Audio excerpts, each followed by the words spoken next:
Non, mais ce livre, il m'a complètement anéanti. Je suis sérieuse, je suis restée KO. On parle de Shutter Island de Dennis Lane et on va plonger dans une analyse psychologique mais glaçante.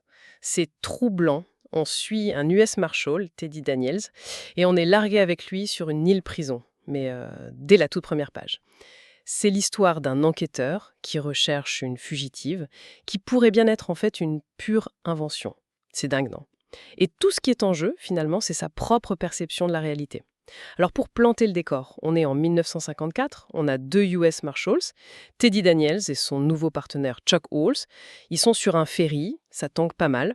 D'ailleurs, le mal de mer de Teddy, c'est un peu le premier signe que quelque chose ne tourne pas rond.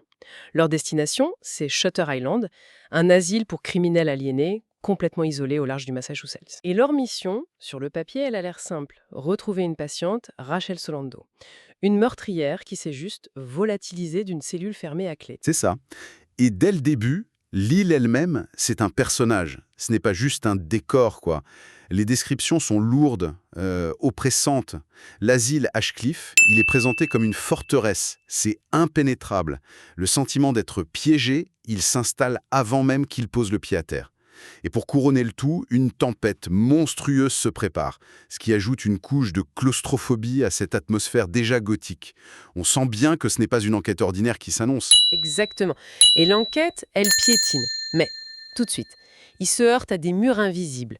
Le psychiatre en chef, le docteur Collet, il a l'air coopératif, mais il reste insaisissable. Il refuse de fournir les dossiers du personnel, par exemple.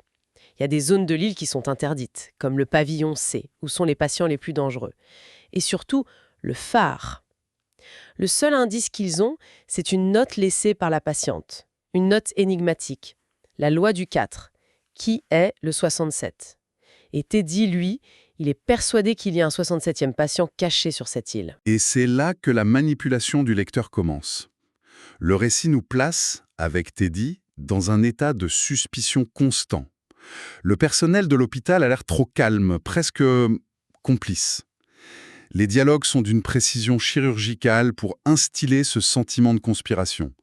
On se met complètement à la place de Teddy, on ressent sa frustration, sa paranoïa qui grandit.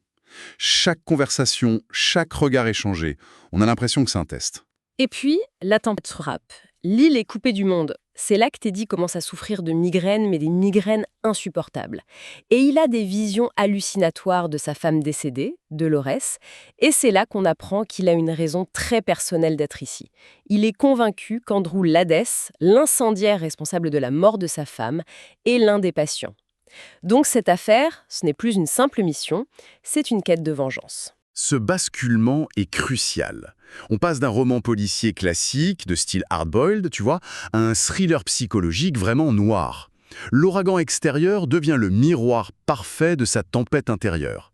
Ses traumatismes, celui de la guerre, en ayant participé à la libération de Dachau, et la mort de sa femme, ce n'est pas juste un contexte, non, ça s'immisce activement dans sa perception du réel. La frontière entre le souvenir, le cauchemar et l'enquête en cours devient de plus en plus floue. C'est ça. Et tout devient de plus en plus étrange. Des patients lui glissent des avertissements cryptés. Il arrive à s'introduire dans le pavillon C et il tombe sur un homme qui l'appelle par un autre nom, Ladis, et qui lui dit que tout ça, ce n'est qu'un jeu, une mise en scène. Et puis, le coup de grâce, son partenaire, Chuck, disparaît, sans laisser de traces. Alors Teddy va signaler sa disparition et le docteur Coley lui annonce avec un calme terrifiant.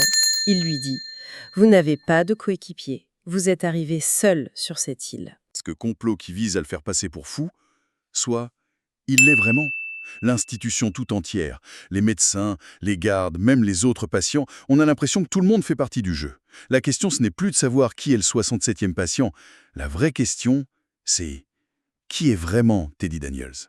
Il se retrouve seul contre tous, persuadé que la clé de l'énigme, elle se trouve dans le seul endroit qu'on lui a interdit d'approcher, le phare. Il doit y parvenir pour démasquer la conspiration et découvrir ce qui est arrivé à son partenaire. Mais la véritable question, celle qui plane à la toute fin de l'histoire et qui redéfinit absolument tout, elle reste en suspens. Vaut-il mieux vivre en monstre ou mourir en homme de bien? Pour connaître la réponse et ce que Teddy découvre réellement dans ce phare, Il n'y a pas d'autre choix que de s'y plonger soi-même. Tiens, justement, ça me fait penser, j'ai une bonne nouvelle pour vous qui nous écoutez. Ce livre est disponible sur Audible et vous pouvez le récupérer gratuitement en cliquant sur le premier lien dans la description.